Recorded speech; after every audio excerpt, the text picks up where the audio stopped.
বছরে মাত্র মাস দুয়েক পাকা আম পাওয়া যায়।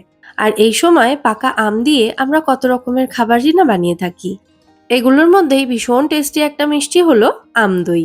অনেকে আমরা এটা কিনেও খেয়ে থাকি, তবে বাড়িতেও কিন্তু আম দই বানানো ভীষণ সহজ।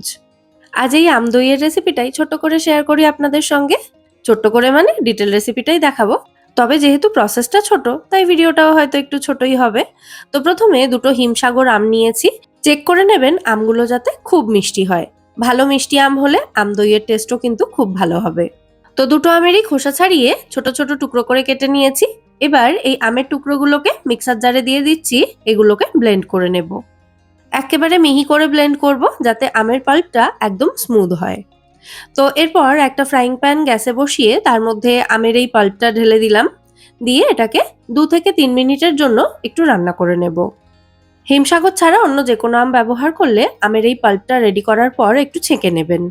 আমের এই পাল্পটা দুধের সাথে মেশালে যাতে সেটা কেটে না যায়, মানে দুধটা যাতে কেটে না যায়, তার জন্যই আমের পাল্পটাকে জাস্ট 2 থেকে 3 মিনিটের মতো রান্না করে নেব বা একটু জাল দিয়ে নেব। তো দেখুন, কথা বলতে বলতে আমটা জাল দিয়ে নেওয়া হয়ে গেছে। এবার এটাকে নামিয়ে ঠান্ডা হতে দেব।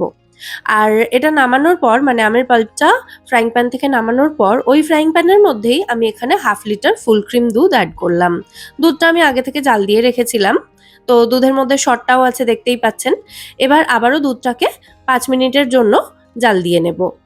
আর এই সময় আমি একটা ছাঁকনির ওপরে 2 থেকে 3 চামচ মতো টক দই নিয়েছি, যেটা আমার ঘরে পাতা টক দই।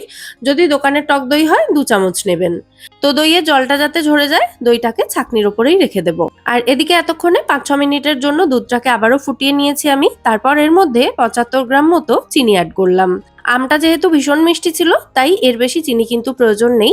তবে আপনারা একটু টেস্ট করে দেখে নিতে পারেন মিশ্রণটা রেডি করার পরে। কোন সময় টেস্ট করবেন আমি বলে দেব।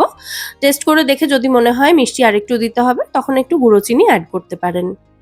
তো চিনিটা দেওয়ার পর আবারও 2 থেকে 3 মিনিট মতো এটাকে হাই ফ্লেমে রেখে ফুটিয়ে নিয়েছি। তারপর গ্যাসের ফ্লেমটা অফ করে এটাকে কনস্ট্যান্ট এভাবে নাড়াচাড়া করে দুধের মধ্যে এই যে ধোঁয়া ওঠা গরম ভাবটা রয়েছে সেটা একটু কমিয়ে নিতে হবে। মানে দুধটা কিন্তু ঠান্ডা করতে হবে না, দুধটা গরমই থাকবে। তবে এতটা গরম থাকবে যে ওই গরম দুধের মধ্যে আঙুল ডুবিয়ে 3 থেকে 4 সেকেন্ডের জন্য আঙুলটা ধরে রাখা যাবে। এতটা গরম দুধের মধ্যে বাকি প্রসেসটা করতে হবে। তো দুধের পাত্রটাকে আমি একটু সাইডে সরিয়ে দিলাম। আর এদিকে যে আমের পাল্পটা জাল দিয়ে রেখেছিলাম সেটাও এখন ঠান্ডা হয়ে গেছে। আর যে জল ঝরানো টক দইটা ছিল সেটা এর মধ্যে দিয়ে, মানে এই আমের পাল্পটার মধ্যে দিয়ে ভালো করে একটা তারের হুইস্কারের সাহায্যে এভাবে মিশিয়ে নিচ্ছি। এর মধ্যে যাতে কোনো লাম্পস না থাকে সেটা খেয়াল রাখতে হবে। খুব ভালো করে মিশিয়ে নিতে হবে। আর সাথে কিন্তু এটাও খেয়াল রাখতে হবে যে দুধটা যাতে পুরোপুরি ঠান্ডা না হয়ে যায়।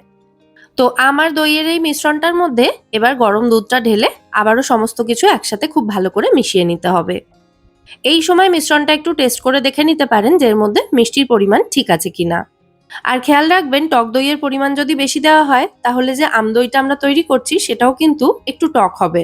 মানে ব্যাপারটা একটু টক মিষ্টি টাইপের হয়ে যাবে। তাই টক দইটা খুব বেশি দেওয়ার কিন্তু প্রয়োজন নেই। তো আমাদের আম দইয়ের মিশ্রণটা এখানে একেবারে রেডি হয়ে গেছে। এবার একটা অ্যালুমিনিয়াম ফয়েল দিয়ে এটাকে ঢাকা দেব যাতে এর মধ্যে আর হাওয়া বাতাস চলাচল না করতে পারে। তারপর এই পাত্রটাকে বাড়ির সবথেকে যেটা গরম জায়গা সেই জায়গায় রেখে দিতে হবে। মানে আপনারা রান্নাঘরে গ্যাসের পাশেও রাখতে পারেন, সেখানেও যথেষ্ট গরম পাবে। অথবা রান্না করার পর বন্ধ করা গরম ওভেনের মধ্যেও কিন্তু এই বাটিটা রেখে দিতে পারেন। অথবা ওভেনটা 3 মিনিটের জন্য একটু প্রিহিট করে নেবেন। তারপরে এই বাটিটা ওভেনটা বন্ধ করে তার মধ্যে রেখে দিতে পারেন অন্ততপক্ষে 8 থেকে 10 ঘন্টার জন্য। ভালো গরম পেলে মিনিমাম 7 থেকে 8 ঘন্টার মধ্যে কিন্তু দই খুব সুন্দরভাবে জমে যাবে। আর যদি একটু ঠান্ডা ঠান্ডা ওয়েদার থাকে তাহলে ম্যাক্সিমাম 10 থেকে 12 ঘন্টা সময়ও লাগতে পারে দইটা জমতে। আমার এখানে দইটা জমতে মোটামুটি 10 ঘন্টা মতো সময় লেগেছে। তো 10 ঘন্টা পর আমি দইটা চেক করে দেখিয়ে দিলাম। এরপর এটাকে ঢাকা দিয়ে সারা রাত এটাকে ফ্রিজে রেখে দিয়েছিলাম। তাতে দইটা খুব ভালো মতো সেট হয়ে গেছে। তো এবার আমি দইটা কেটে দেখিয়ে দিচ্ছি। দেখেই আশা করি বুঝতে পারছেন দইটা কত সুন্দরভাবে সেট হয়েছে। তো আমাদের আম দই কিন্তু এখানে একদম রেডি। রেসিপিটা কেমন লাগলো সেটা কিন্তু অবশ্যই কমেন্টে জানাবেন। ভালো লাগলে বরাবরের মতো একটা লাইক এবং শেয়ার করে দেবেন ভিডিওটাকে। আজ এ পর্যন্তই, আবার দেখা হবে পরের পর্বে। সবাই খুব ভালো থাকবেন। নমস্কার।